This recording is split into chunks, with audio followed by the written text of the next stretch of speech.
Hey, my name's Blair. Just got a question for you here. How do you feel about the black community receiving reparations? I'm against that. Yeah. Okay. Well, why so? Well, first of all, what is the black community? So, for example, do you mean like recent immigrants from Haiti or Nigeria? I do not. No. Okay, for sure. So you're meaning like ancestral descendants of slaves. Correct. That Yes, could be proven with documentation. Absolutely. Right? Okay. So to be consistent, do you believe that other groups that have been mistreated in America should also receive reparations? What are those other groups? Well, they're not necessarily by America, but let's just take one. Jewish Americans, right? Okay. They almost got eliminated in the Holocaust. Should they receive reparations? Not from us. Okay, not from us. Not from the United States, that is. Okay. So here's my view, and I want to hear yours, which is that I did not own slaves, and you were not a slave. Correct. Right. So we are individuals, and therefore we cannot be held accountable or should receive something from something that didn't happen to us or something we did not do. That is a basic law of justice, that I can't be held accountable for something that somebody looked like me did, and you should not benefit from something that somebody you were related to. Now, you would probably say systemic racism and how that passed down to generations. Happy to address that. The problem with reparations, though, is basically what you're saying is I'm going to take money from Charlie Kirk for something he didn't do and give it to a group of something, to somebody of something they also didn't do. For what reason? How is that just? So not so much how is it just, but there are those arguments that says because of what happened in the past, this group of people have been negatively affected from this nation's crimes against humanity to that certain group of people. And that's how we see it, or how some people see it, if you will. Okay, sure. But I will say that even if there is some truth to that, which I wouldn't even be willing to grant very much, because Black America was doing incredibly well before the not incredible. They were pacing to be even richer than white America. Is that we must look through the question of is it just and moral to take from one group, especially first and second generation immigrants that had nothing to do with this. So think about it.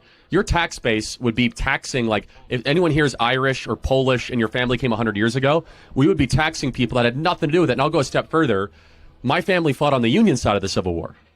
Right? So you're going to be taxing Charlie Kirk, whose descendants fought to free the slaves, to go give money to people that were descended, from slaves. So what is a way that we could try to help all communities? Here's maybe we can find some common ground, right? Instead of reparations. Sure. Is that we need to break the cartel of public sector teacher unions, allow school choice to occur, and make it easier for people of all backgrounds, but specifically Hispanic and Black individuals and young kids to have a quality education, because a good education in K through 12 is one of the most assured ways that they'll be able to succeed later in life. Secondly, we need to put fathers back in the home. Yeah, I agree with that. And that's 70% of Black kids are raised without a stable father in this in the country. So if we can find common ground on that, I think that would go a lot further than just giving cash for people that happen to be related to something evil that happened a little while ago.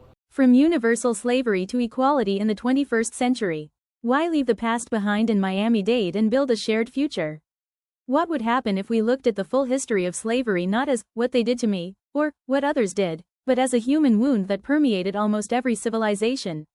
If we change the lens, it changes the conversation, and it changes our future. This video doesn't minimize any pain. It recognizes something larger. Slavery was not exclusive to one race, nor to one continent. It was a system that, century after century, affected European, African, Asian, and Indigenous peoples in different contexts. Today, in the 21st century and under the same constitutional umbrella, we have the challenge and the opportunity to overcome the logic of victimization and build practical unity. Europe and the Mediterranean, from forced labor in Rome to European captives in North African markets during the age of the Corsairs. Africa. Internal networks of enslavement coexisted with transatlantic and trans-Saharan transits. Millions of lives were marked by capture, sale, and uprooting. Asia and the Middle East. Debt bondage, imperial punishments, and systems like the Ottoman Devshirme show that coercion did not have a single face.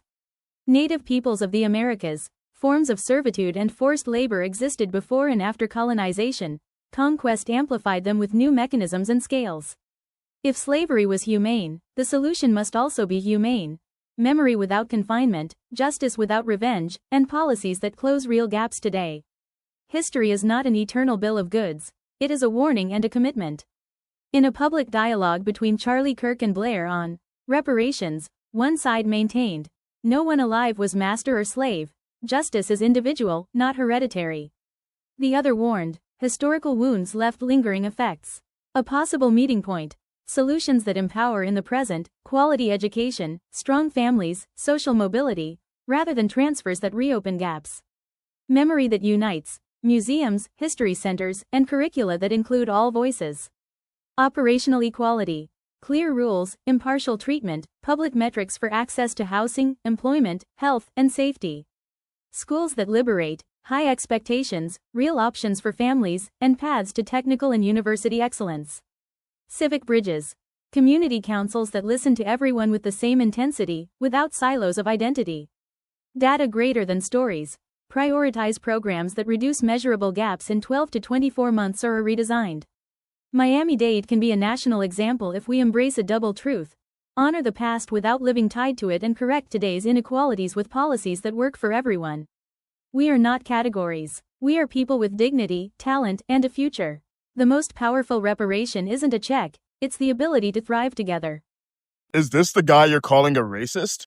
One thing that white people and black people have different biologically. Don't change the question of this, like DNA-wise, we are different. No, we're not. That's a lie. It has been disproven. Front page of National Geographic 6 months ago. Racism created by society. Race is a social construct that I want to break out of. Hold up. He doesn't even believe in race. The Oxford English Dictionary defines racism as prejudice based on race, or the belief that some races are inherently superior. But if Charlie's a racist, why is he arguing race doesn't exist? If he's a white supremacist, doesn't he need race to be real? I mean, you can't be a racial supremacist while arguing racial categories are fake. And wait a sec, race has been used to justify oppressing black people for centuries. So why is the black kid defending racial categories while the white supremacist wants to destroy them? This isn't new for Charlie. He's been saying this for years. And guess what? He's right. Here's the history of race. People always noticed skin color, but it mattered about as much as hair color. Slavery existed everywhere, and it was practiced by every skin color long before race was invented. Then, European colonizers needed justification for enslaving Africans.